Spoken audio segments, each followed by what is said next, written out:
He's done such a good job. One of my first executive orders will be to ask the Department of Labor to investigate all visa abuses that undermine jobs and wages for the American worker. To protect our country from terrorism and extremism, we will suspend immigration from regions where it cannot be safely processed or vetted. You know, I've used the expression extreme vetting. Extreme, oh, it's gonna be extreme. We want people coming into our country, we want them coming in legally, but we want them coming in legally, but we want them coming in. You know, when I talk about we will build the wall, we will. There's gonna be doors on the wall, big, beautiful doors. We're gonna have people coming into our country, but they're gonna come in through a process, they're gonna come in legally, and we're going to see that these people have true capability to love us, not to hate us, to love us.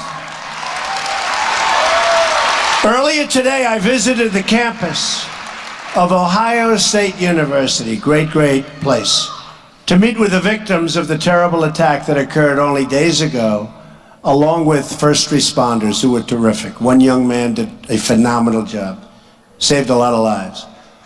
Our whole nation extends our prayers. It's true, that man was a young guy. Give him applause, come on. He might be watching.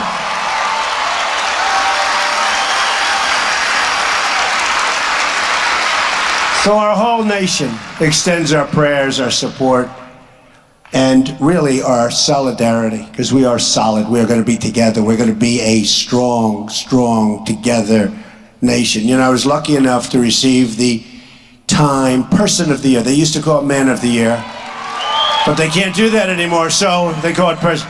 They want to be politically correct. That's okay. And they talked about, heads up, a divided nation on the cover. They give me this honor, then they have to go a little bit of this stuff. A divided nation. I said, I haven't been president. What are you saying that for?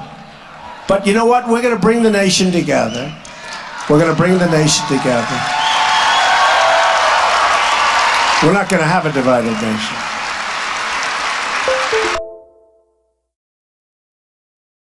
And I want to applaud the university leadership and students for their response to the attack, and their police department really have done a terrific job.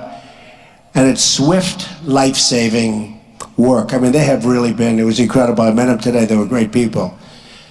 This horrific assault is yet one more tragic reminder that immigration security is now national security. No more games, folks, no more games. No more games. The Trump administration will always put the safety and security of the American people first. It's going to be the American people first. It hasn't been that way. Hasn't been that way. You know, when I look at these trade deals that I've been studying so much over the last little while, I actually think that they meant to make them good for other nations. So maybe that was a concept.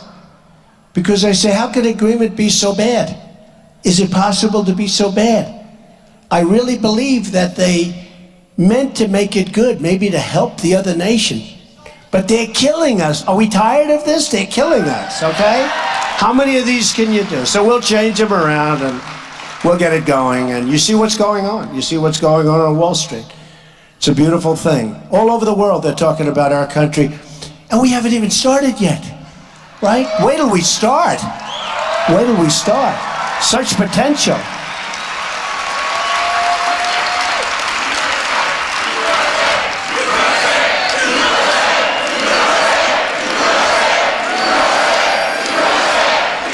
Thank you. We want to see Apple, and we want to see these great companies start building plants in the United States. That's what I want to see. Big plants, their biggest plants. Ethics reform will be a crucial part of our 100-day plan as well. We're going to drain the swamp of corruption in Washington, D.C. Funny how that term caught on, isn't it? I tell everyone, I hated it. Somebody said, drain the swamp. I said, oh, that's so hokey. That is so terrible. I said, all right, I'll try it. So like a month ago, I said, drain the swamp. The place went crazy. I said, whoa, what's this? Then I said it again. Then I started saying it like I meant it, right? And then I said it, I started loving it. And the place loved it. It's drain the swamp. I mean, it's true. It's true. It's true. Drain the swamp. I will impose a 5-year ban on executive branch officials becoming lobbyists and a lifetime ban on officials becoming lobbyists for a foreign government. Can't do it.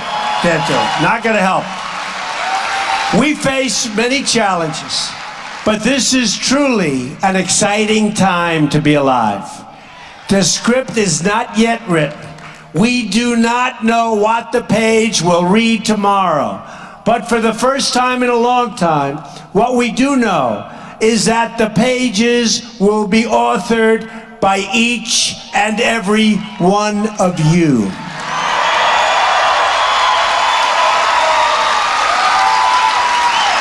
You, the American people, will be in charge. Your voice, your desires, your hopes and aspirations will never again fall on deaf ears. You will be the captains of your own destiny. And that's what happened during this election. People came down and people came out. Great Americans, they love the country more than anyone. But they haven't voted in 20 years and 30 years. Some of them have never voted at all. And they came out and they stood in line for 4 hours and 5 hours. And all of these geniuses said, where did these people come from? Where did they come from? Oh, where did they come from? Where? We didn't know they existed. Where did they come from? Now they know, right? Together, we will raise incomes and create millions and millions of new jobs. We will lower taxes, unleash American energy, and bring thousands of new companies to our shores. And we won't let our companies leave.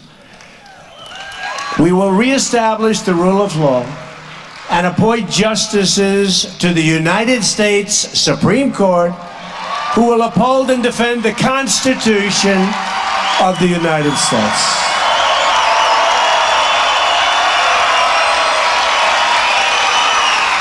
So important. You don't know what you did when you put me in this position, because now we are going to have just that one subject was so important. If nothing else, Supreme Court. I used to say, if nothing else, you know, they have the never Trumps, right? Never Trumpers, never Trumpers. By the way, they're on respirator right now. They're for the most part gone. We had a few never Trump, and now they call themselves only Trump, right? But I will tell you, I used to go into a room early on, and I had some never Trumpers in there. I'd say, if no other reason, the Supreme Court of the United States, nothing else, forget about everything else, right? She knows. We will fight for great schools and safe neighborhoods. We will restore respect for America and for the American flag. We will heal our divisions and unify our country. When Americans are unified, there is nothing we cannot do. No task is too great, no dream too large, no goal beyond our reach.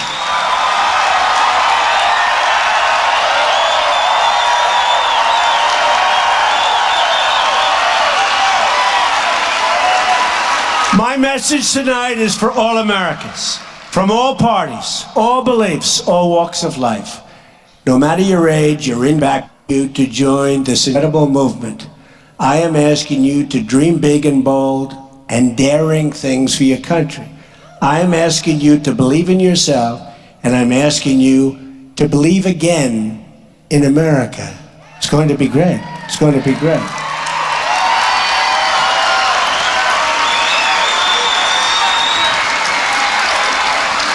And if we do that, then all together, we will make America strong again. We will make America rich again. We will make America safe again. And we will Make America great again. Thank you, Iowa. Thank you. Thank you very much. God bless you. Bless you. Thank you.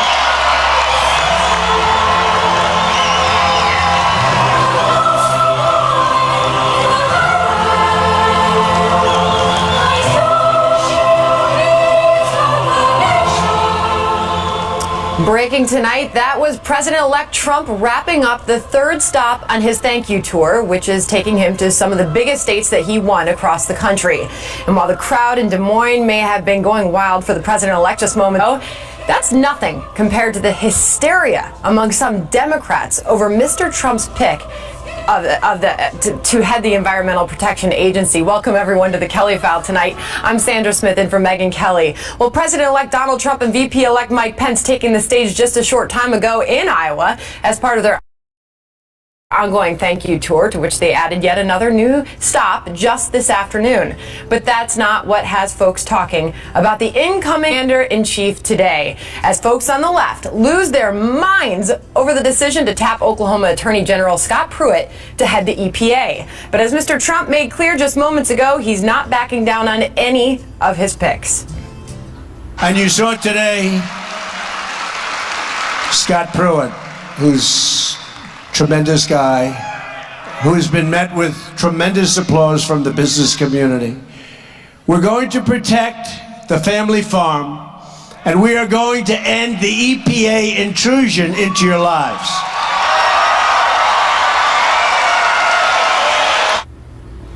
Former House Speaker Newt Gingrich joins us in moments. But first we go to Peter Ducey live in Des Moines, where the crowd was energetic, to say the least, tonight. Peter? They were, Sandra, and on his way here, the president-elect Donald Trump stopped at Ohio State University to meet with some of the victims and first responders involved with that mass stabbing a few weeks ago. And just now, a few minutes ago, he said that attack in Columbus, Ohio is proof that immigration security is national security. He also did take credit for the stock market surge. He said that the Dow Jones would not be up if he was not on his way to the White House. And he addressed some of the questions that have been coming up from people on the left about why he's putting so many billionaires and multimillionaires on his cabinet. He says he wants people that made a fortune in the business world to be representing the United States, to be making money for the people that voted for him and for people who did not. So he says that that's all on purpose. Now, as for the crowd, Mr. Trump did have many events during the campaign in rooms like this one, and it seemed like it took the crowd that was very happy a little bit longer than at a campaign event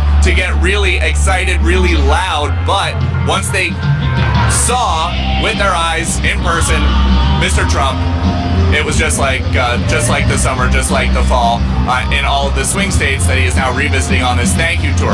A lot of people said that they had seen Mr. Trump before. Some folks said that they really liked what he said during the campaign, and they would come to our ratings about half news specific that we got tonight. Something we did not hear very much from Donald Trump on the campaign trail was about how he is pledging to improve the quality of clean air and clean water. He was mentioning that because he did name the person that he wants to run the Environmental Protection Agency, Oklahoma Attorney General Scott Pruitt. And Pruitt is somebody who says he's not sure about the science of climate change, and that has Democrats in a tizzy. With controlled EPA, Pruitt could do immense damage to the air our children breathe and the water they drink. The Attorney General of Oklahoma, who has been working hand in glove with the energy industry to call into question the science of climate change. He is going to try to bring the EPA to its knees. He's going to try to turn the EPA into standing for every polluter's ally. So Mr. Trump is done here in Iowa. Tomorrow, another stop on the Victory Tour, number 4, Michigan. Sandra? All right, Peter Ducey, thank you. Live from Des Moines for us for tonight. And joining me now is former House Speaker Newt Gingrich, who is also author of the new novel, Treason. Speaker, thank you for being here tonight. You were sitting there listening to the president-elect's words in Iowa. What struck you about his speech just now? Well, part of it is the very calm delivery. If you watch, he has an almost soft tone now. He's reassuring people, going back over ground, maybe making it a little broader, little clearer. Plus, things like introducing his new ambassador to Beijing, who turns out to be a close personal friend of the Chinese Prime Minister, a relationship that goes back to the Chinese Prime Minister having come and spent time in Iowa. So it's more than just trade deals and Iowa agriculture, but Terry Branstad's going to be a remarkable spokesperson. And of course, Branstad is the longest serving governor in the history of the United States. So he has an enormous level of talent, and Iowans have loved him, and I think he's going to be very effective. I think you're seeing Trump, flesh out this cabinet and his key team with very, very competent, very successful people. And it did seem like he was branching out. They're calling this his thank you tour. But there at the end, you heard him say, join this movement, believe in America. Perhaps in addition to it being a thank you tour, it is reaching out to even those that did not support him or did not vote for him. Yeah, I think that President Trump believes that he can add 20 or 25% of the country to the base he already has, that as they get to know him, as they see what he's trying to do, that there will be a great deal of people saying, this guy really is trying to make America great again. And he really is trying to make my life better. And I think that's why he's out. I think he believes it has to be a movement. He knows it can't be him by himself. And he's talked fairly often for the last 6 months about the idea that this is a movement, and that's what he really wants. I mean, Trumpism is more than Donald Trump. It's a way of thinking. It's a way of approaching problems. And I think that he is the beginning of a very new and very different chapter in American history. But perhaps, Speaker, we are seeing the beginning of what could be a very big fight with one of his more recent nominations, Sure. Scott Pruitt, the Oklahoma Attorney General, as the head of the EPA. You just heard some of the criticism there, but Nancy Pelosi is saying this nomination must be blocked for the sake of the air we breathe, the water we drink, and the planet we will leave our children. Democrats are in an uproar over Sure. his nominating Pruitt. This is a great shock to the Democrats. It turns out Donald Trump's actually a conservative. He actually believes in the things he campaigned on. He's actually going to do the things he promised to do. And for some left-wing Democrats, it's going to drive them nuts. Nancy Pelosi being a good example. If you spend your life in San Francisco, surrounded by San Francisco liberals, you're appropriately horrified by Donald J. Trump because he ain't you. But that's why he won. Millions of people came out to vote. And as Trump was saying tonight, people registered. I ran into a 90-year-old woman in Georgia who had never voted, who registered to vote for Trump.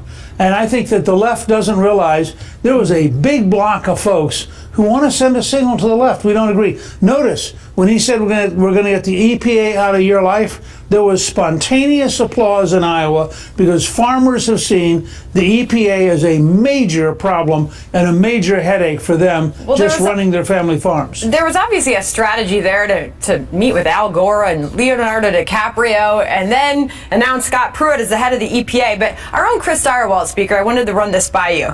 He's saying that he poses an interesting case in his bid to get the 51 votes needed for confirmation. Not every Republican may feel comfortable voting for him. Do you see that happening? Is there going to be a big fight there? It could be. I think you have to look and see. On the other hand, there's some Democrats who may decide to vote for him. I think Senator Manchin may end up deciding to vote for him. I also think that he's a very talented person. He's a very good Attorney General of Oklahoma. He's very respected among attorneys general. And I think that as people get to know him, as he makes his case, it is nonsense to suggest that opposing EPA regulations that are stupid means you're for dirty air or you're for dirty water. Mm-hmm. We can have very clean air and very clean water and still have a limited, rational government in Washington. And he reiterated, the president-elect reiterated that campaign promise tonight. We heard that from him on the trail, and we heard it again tonight. Speaker Gingrich, thank you for joining us tonight. Thank you. Good to be with you. All right, well, a manhunt is underway tonight for an illegal immigrant suspected of killing 2 women in a hit-and-run crash. And now we're learning he has been deported 8 times before. Up next, Laura Wilkerson, whose young son was also murdered by an illegal, joins us on her push to change our laws. Plus, when the president-elect stepped in to save jobs at Carrier, the unions cheered. So why is one union boss now changing his tune? We'll investigate. And then after American voters backed President Obama by historic margins, leading Democrats are today saying the party's problems can all be blamed on racism? We'll fact check that claim just ahead.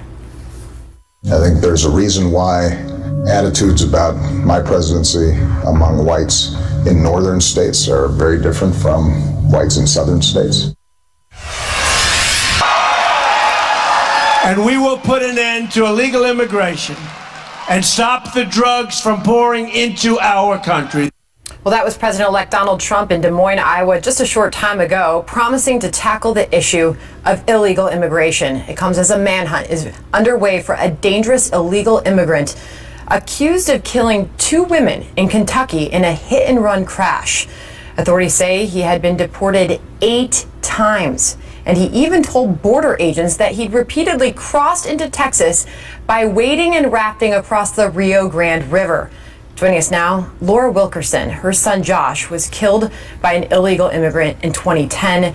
She is chair of Enforce the Law, which is an organization that is helping to end sanctuary cities. Laura, thank you for being here tonight. Thank you for having me. What goes through your mind as a mother who lost her son in a similar fashion to an illegal immigrant, to now hear about these 2 women in Kentucky killed by an illegal immigrant who was sent out of the country multiple times? I'm just enraged about it, at how many times during his events could this have been prevented. I mean, not the first time, not the second, but 8 times deported. It tells you what a rap sheet that he must have to be deported 8 times and to be able to walk right back in the country. And I want to talk about the man responsible for killing your son. He's the confessed killer, Hermilo Morales. He was brought here by also illegal parents when he was 10. He was 19 when he killed your son. Makes him eligible for dreamer status. Now, Donald Trump has eased his stance on dreamers, promising, quote, "We're going to work something out." You have supported Donald Trump and his efforts here. What do you make of his softened stance there and his words? I have supported Donald Trump, and I continue to do that. I believe that he will do what he says he can do. I know that we have to build the wall first. You can't really assess who's here until you stop the leak, stop the flow of people coming across that border. It's just wide open, and people are in and out at different times, just like this story can tell you, 8 times deported. But I believe he'll do what he says he can do, and it's time to just keep pushing, and now's a perfect time for him to do what he says he would do, which is build a wall, enforce law, and get out illegals who are here committing crimes. And I know this is something that you obviously you pour so much thought into on a daily basis, and you've got this effort, enforce the law, but this is built up over around 3 specific pledges on the president-elect's plans. I go back to the idea that some say he's softening his stance here and talking about that it's not going to be a solid wall. What do you make when you hear all of that? I don't. I think that he will build the wall. I don't know that I think he's softening. I think that now is a perfect time to push, and get what we need done. I think it's the time that we start over in how we're pushing to get things done. And is the wall the answer? The wall is definitely the answer. You can't mop up what's here until you stop the leak. It doesn't make any sense to me to try to assess what's here, who goes or who stays before you stop that border. I've got to leave this family. I've got to leave it there, but before you go, Rahm Emanuel in the city of Chicago, promising to protect those in his city with the sanctuary status of that city. Your thoughts and any message you have to a mayor of a city who's seeing so much turmoil? Yes, I hope to visit his city someday and tell his citizens there just exactly what happened to Josh. And do they want Joshua's killer to come and live in their neighborhood? Because that's what he's advocating for. You know, welcome criminal element to our city, will give you a pass. Do they want the guy that killed Josh and was proud of it to come live next door to them? Well, we are sorry for the loss of your son. This is another tragic story, and it is an issue that you continue to shine light on. Laura, thank you for being here tonight. Thank you so much. All right, well, with us now is David Wohl. He is an attorney and supporter of President-elect Trump. Matt Bennett is co-founder of the progressive group Third Way. David, it's horrific to have to hear another tragic story like these 2 women in Kentucky killed by an illegal immigrant. Does this more make the case for you? You have been all along a Donald Trump supporter and the idea of that wall. Well, yeah, he's a poster boy for the wall. There's no question about it. And what message, Sandra, does this send to terrorists such as ISIS and Al-Qaeda, when this guy's deported 8 times and then saunters over the border 8 times to come back, and then to commit 2 counts of murder, which they will be charged as murder in Kentucky for those 2 women. There is a statute providing for that. But this guy is what Donald Trump talks about when he talks about the need for the wall. There is no border. There just simply isn't. Now, he's probably on his way to California, where our lawmakers just declared the entire state a sanctuary state. So if the feds or Kentucky tries to get a hold of him, presumably they'll protect him. They won't cooperate. I mean, how disgusting is that? That's the current reality, and that's why Mr. Trump is going to turn things around starting January 20th. Matt, we don't know that much about these victims. We know that one was a 49-year-old woman. She died at the scene. The other woman was taken to the hospital and later died. Do we have to hear more stories like this before we see real change? Well, look, I hope not. These stories are heartbreaking, and it's just awful to have to hear about them. But the fact of the matter is this. The central promise that Donald Trump made during the campaign, of course, was the wall, as you just pointed out here. And Senator, and the problem is that it is impossible for him to build a 2,000-mile wall along the Mexican border. That's not going to happen. It was a fantasy that he was selling. He admitted on 60 Minutes he's not going to build a 2,000-mile wall. And so there is going to be opportunity for people like this to continue to come across the border. We do need stronger enforcement, but we're not going to have a 2,000-mile wall. That's just. But Matt, you're getting away from the issue. What about the status of sanctuary city? In many of our U.S. cities, where actively mayors like Rahm Emanuel in the city of Chicago are trying to protect that. What do you make of that? Well, look, remember that these are sanctuaries not for criminals. President Obama has deported more criminal aliens than any president in U.S. history, and that will continue certainly under President Trump, and it should. David? We should not allow criminal aliens to be in the country. These sanctuary cities are for people who have grown up here, have tried to make the American dream for themselves, and have absolutely lived untrue. good and decent lives. David? And absolutely untrue. Look, they're going to be released from jail. Untrue. And when they're released from jail, the immigration holds will not be honored. They'll be sauntering on their way down the street. They're not going to cooperate with the feds. That's the reality. That's the reality that's going to stop on January 20th. And these women who were just killed will hopefully be among the last who have to suffer those type of horrible endings, because when he says he's going to build the wall, look, everywhere where it's geographically possible, the wall will be built. It's that serious. So it's where it's geographically possible. Guys, we've got to leave it there. Thanks to both of you for jumping on tonight. Thank you, Sandra. All right, President-elect Donald Trump unleashes on Twitter after a local union leader accuses him of lying to the public about how many jobs were actually saved in that deal with Carrier. Katrina Pearson and Robert Wolf are next to separate fact from fiction.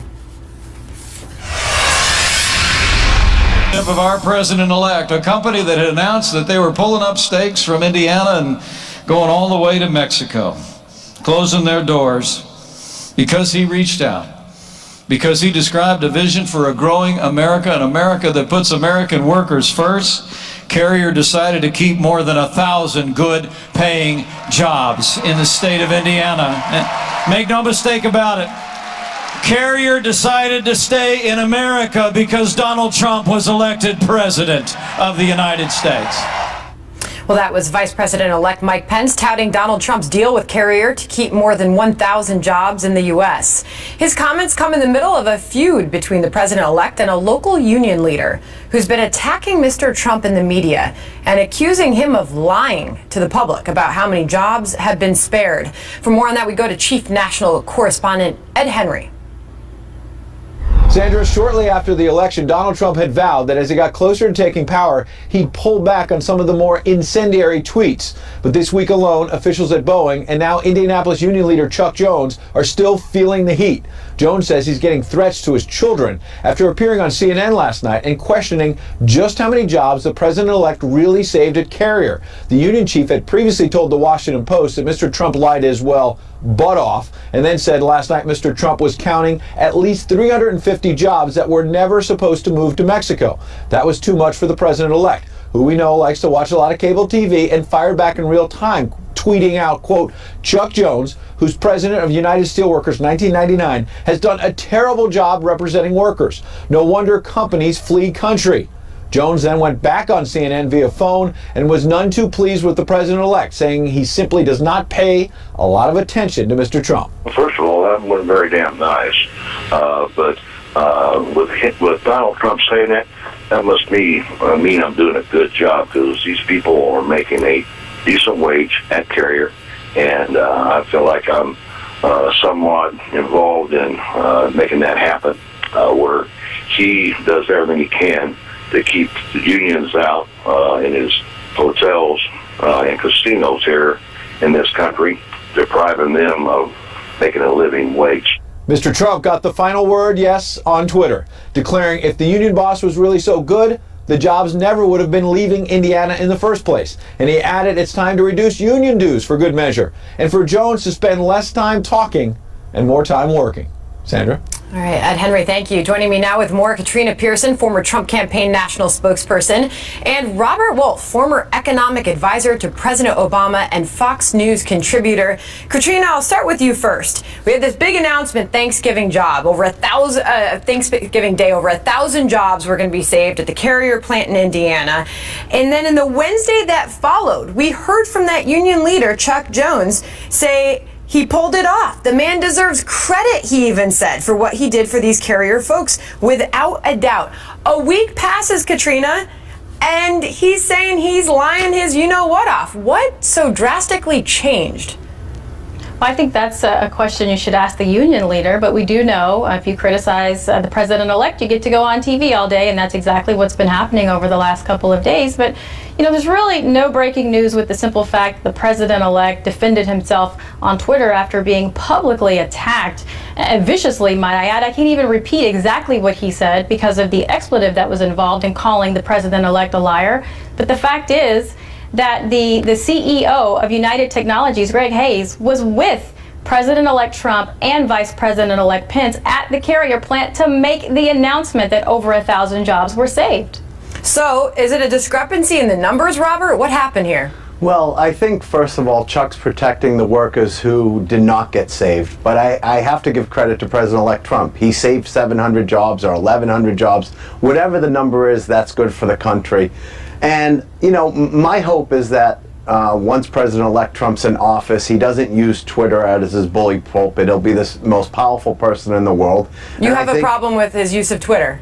Well, I think in 30 days, my hope is he'll do it much more strategic. He'll be able to have tax reform moving and things like that, and then he'll be able to make sure that, you know, things are made in America, people stay in America. I hope he doesn't do it with tariffs. I hope it's very much policy driven. But I mean, these are legal tariffs, and I know where you're going with this, Robert, because you and I have chatted a lot of business. Yeah. And your argument here, well, you actually sound like you're pretty complimentary of what Trump has done here, is saying let's not go and threaten U.S. businesses. Let's provide a business-friendly environment in which these companies thrive, and naturally they keep those jobs here. Well, funny to hear that from a guy who supported Obama for 8 years, who many have urged him to do just that. Although, let's be clear, I am a capitalist at heart, and I think Obama did a great job in the economy. We could have a different debate on that, but we're talking about what President-elect Trump is going to do, and at the end of the day, we have to make sure that we have appropriate trade going back and forth. We can't have tariffs that are onerous going each way. My view is, I think what he said tonight, it would be great if we could buy more in America, make more in America, and hire more in America. That's a great thing. I think by threatening companies is not the way to go. And like I said, I give him accolades on the Carrier transaction, and I think that Chuck Jones, you know, you can figure out how to be disagreeable in a respectful way. I mean, I had many people hit Obama over the years, and I'm not going to be one of those who go on TV and hits President-elect in a disrespectful way. I can disagree on his policies. And I hear that. And I think there's a better way to do it. Katrina, to Robert's point, the use of Twitter to go after a union president in this manner, the president-elect going after this union leader, what did you make of that? Is that a good strategy? Well, recently, the president-elect also tweeted the fact that he's still using Twitter is because he will not get accurate coverage in the media. And so he defended himself, and that is not new. It's been something that the president-elect has done for a very long time. You know, this same individual was on TV just yesterday saying that he had no idea of the terms that were negotiated, didn't know if the exact numbers were discussed, and didn't have a clue if Mr. Trump even knew what he was talking about. So how could you go on television and call someone a liar when you don't even know the information that they had? And that is one of the criticisms, is the union leader, shouldn't he have known more the specifics of this deal to react in one way only to change it a week later? Listen, outside of hitting President-elect Trump on family, he hit him on the two things that you don't want to be hit on. He hit him on his brand, and he hit him on deal making. He said, you know, Trump's lying and it's a bad deal. And so I'm not surprised that the President-elect took it back at him in a harsh way. But I think in 30 days we should get off Twitter and use his bully pulpit in a more effective way.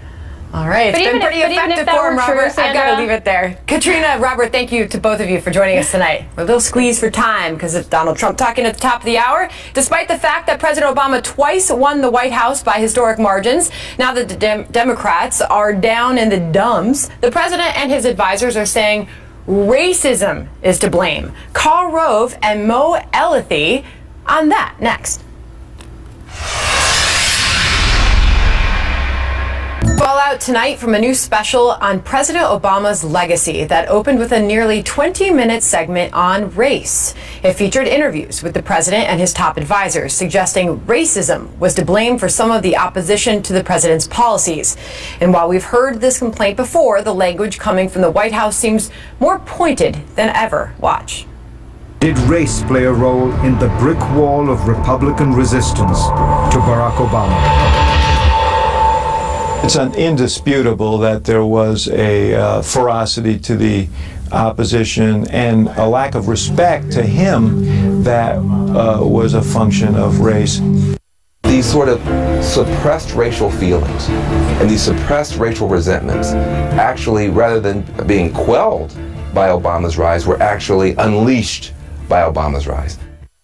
I think there's a reason why attitudes about my presidency among whites in northern states are very different from whites in southern states. So, you know, are there folks whose primary concern about me has been that I seem foreign, the other? Are those who champion the birther movement, you know, feeding off of bias? Absolutely. Joining me now, former Deputy Chief of Staff to President George W. Bush, Karl Rove, and founding Executive Director of Georgetown's Institute of Politics and Public Service, Mo Elleithee. They are both Fox News contributors. Good to have both of you here tonight. Karl, can I get you first to respond to David Axelrod there? It's indisputable that there was a ferocity to the opposition and a lack of respect to him that was a function of race. Yeah, well, the last refuge of a beaten liberal is to cry racism.